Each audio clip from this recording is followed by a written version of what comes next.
حتیٰ کہ مکے میں حضور کو ایک اپادھی دی تھی مکے والوں نے. جانتے ہو کیا اپادھی دی تھی؟ ابیض. کیا؟ ابیض. بہت زیادہ سفید سندر. ٹھیک ہے نا. تو جب کبھی کچھ مشکل میں ہوتے تھے تو جناب عبد المطلب سے، جو آپ کے دادا تھے، ان سے مکے کے باشی کہتے تھے کہ اے عبد المطلب، دیکھو ہم بڑے مشکل میں ہیں، بشتی نہیں ہو رہی ہے، ذرا ابیض کو بلا لو نا گھر سے، ذرا ابیض کو بلا لو نا گھر سے. تو حضرت جناب عبد المطلب حضور صلی اللہ علیہ وسلم کو گود میں لے کر آتے تھے اور کعبے کی دیوار سے لگا دیتے تھے. جیسے ہی پشتے نبی دیوار کعبہ سے لگتی تھی نا، بادل آتا تھا، بیشی بیشی بشتی ہوتی تھی. تو وہ رحمت والے آقا ہیں. لیکن جب 40 سال پورے ہوئے، اور آپ جانتے ہو کہ اللہ تعالیٰ نے نبوت تو حضور کو بشریت سے پہلے دے دی تھی. قرآن قانون شریعت 40 سال بعد لیا. اب جب قانون شریعت مل گیا تو ایک وہابی کی زبان سے سنو. الطاف حسین حالی ڈپٹی نذیر حسین کا چیلا تھا، اور آپ کو میں بتا دوں کہ وہ سلسلہ اشرفیہ میں بیعت بھی تھا. ہمارے پردادا اعلیٰ حضرت قطب ربانی ہم شبیہ غوث سمدانی سیدنا شاہ علی حسین اشرفی جیلانی کے بڑے بھائی حضرت اشرف الصوفیہ سید شاہ اشرف حسین رحمۃ اللہ تعالی علیہ کا مرید بھی تھا. لیکن ناز مت کرو کہ ہم مرید ہیں تو بس بیڑا پار ہو جائے گا. مرید کو مرید کی طرح رہنا ہوگا تبھی بیڑے پار ہوں گے. سمجھ گئے نا. تو وہ مرید تو تھا، لیکن ڈپٹی نذیر حسین کی تحریروں نے اس کو متاثر کر لیا. وہ پیر کو بھول گیا اور وہابی ہو گیا. مسلک 4 ہی ہیں، 5واں کوئی نہیں ہے. وہابی ہو گیا، وہ ایک نئے مسلک پہ چل پڑا. تو حضرت اشرف الصوفیہ نے اپنے روزنامچے میں، آج بھی جامع اشرف کی لائبریری میں حضرت کا روزنامچہ رکھا ہوا ہے، تو آپ تحریر فرمایا کرتے تھے. جب اس کے عقیدے باطل ہو گئے اور اس سے حضرت نے خط و کتابت بھی کیا، لیکن وہ جب نہیں سدھرا تو حضرت نے فرمایا کہ الطاف حسین حالی کے عقیدہ باطلہ کی بنیاد پر میں نے اسے ارادت سے خارج کر دیا. یہ اس میں لکھا ہوا ہے. اور اس کا بیٹا جو ہے وہ حضرت کا بڑا خاص مرید. جہاں حضرت بو علی شاہ قلندر کا آستانہ ہے، کبھی آپ لوگ شاید گئے ہو گئے پانی پر، تو جیسے ہی داخل ہو گئے بائیں طرف داہنی طرف ایک بورڈ بالکل لگا ہوا ہے، ابھی بھی وہ پرانا بورڈ لگا ہوا ہے. اشرف العلوم قائم کیا تھا، جس کے بانی حضرت اشرف الصوفیہ رحمۃ اللہ تعالیٰ علیہ. اسی حالی نے قائم کروایا تھا، لیکن حالی کا حال خراب ہو گیا تو تھالی بھی نہ مل سکی.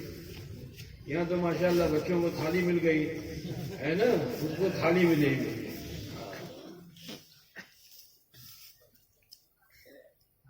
معاملہ یہ ہے. لیکن اس نے کیا کہا؟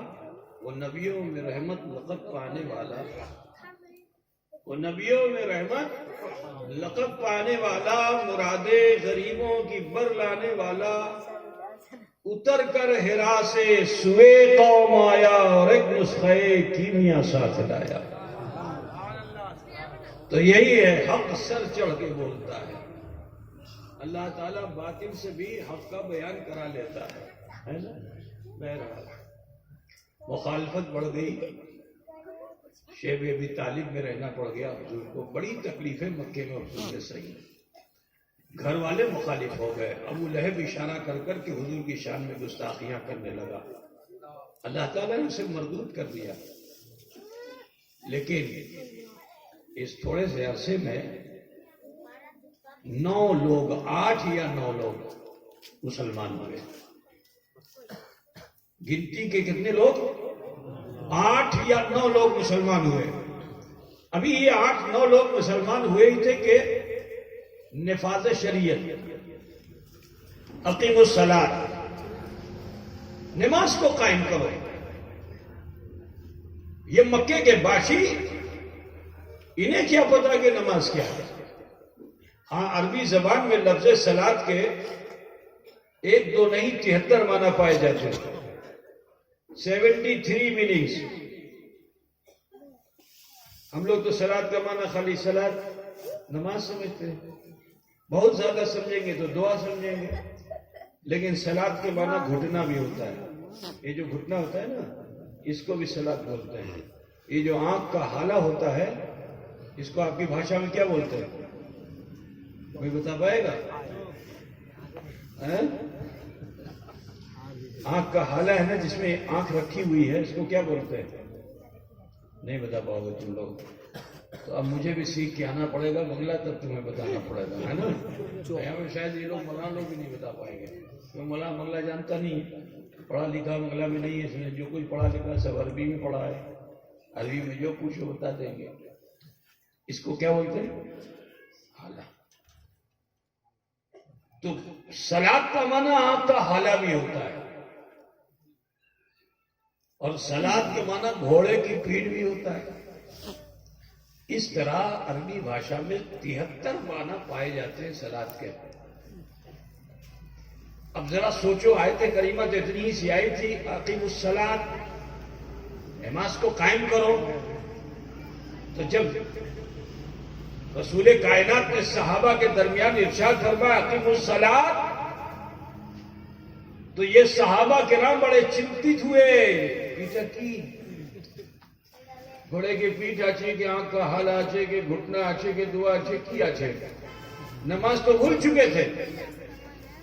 نماز کے بارے میں جانتے ہی نہیں تھے کہ نماز کیا چیز ہے. 3500 سال سے اپنے آپ کو ابراہیمی کہنے والے مکے کے باشی، وہ چاہے قریشی ہوں، اموی ہوں، کوئی بھی ہو قبیلے کے، وہ نماز کو بھول چکے تھے. تو صحابہ نے حضور کی بارگاہ میں عرض کیا، ایو شیء فی الصلاۃ اصلی، یہ صلاۃ کیا ہے جسے ہم ادا کریں؟ تو علماء بیٹھے ہوئے ہیں، بخاری شریف میں بہت تفصیل سے ہے، پر میں اس کا سارانش آپ کے سامنے رکھنا چاہتا ہوں. جس وقت صحابہ نے عرض کیا ایو شیء فی الصلاۃ اصلی، حضور لبکشا ہونا چاہتے تھے کہ اللہ تعالیٰ نے حضرت جبریل امین کو بھیجا حضور کی بارگاہ میں. اب حضور کی بارگاہ میں حضرت جبریل امین آئے تو اپنی چھبی میں نہیں آئے، اپنی صورت میں نہیں آئے، انسان کی شکل میں آئے. تو جب انسان کی شکل میں آئے تو دیکھنے میں کوئی پریشانی نہیں. حضور کی نظروں میں تو حضرت جبریل سدرا پہ بھی ہو تو حضور دیکھ لیں. یہ صحابہ ہیں، انہوں نے بھی دیکھا کہ کوئی آنے والا آیا ہے، اور آتے ہی ساتھ اللہ اکبر ہاتھ باندھ کے سنا پڑی، قرأت کیا، پھر رکوع، پھر سجدہ، پھر قعدہ، پھر قیام، پھر رکوع، پھر سجدہ، پھر قعدہ، پھر سلام. سمجھے نا؟ 2 رکعت نماز ادا کی. تو دیکھنے میں تو سب نے دیکھا، صرف حضور نے نہیں دیکھا، صحابی نے بھی دیکھا. اور پھر عرضی لگائی گئی اور شیء فی الصلاۃ اصلی، تو حضور کو فرمانا چاہیے تھا فالو ہم، انہی کو فالو کرو، جیسے یہ پڑھتے ہیں یہ پڑھو. لیکن حضور نے قیامت تک کے مسلمانوں کو مزاج دے دیا کہ کسی کے پڑھنے سے نماز نہیں ہوگی جب تک اسے مصطفیٰ نہ پڑھ لے. تو میرے رسول نے، میرے آقا صلی اللہ علیہ وسلم نے کیا فرمایا؟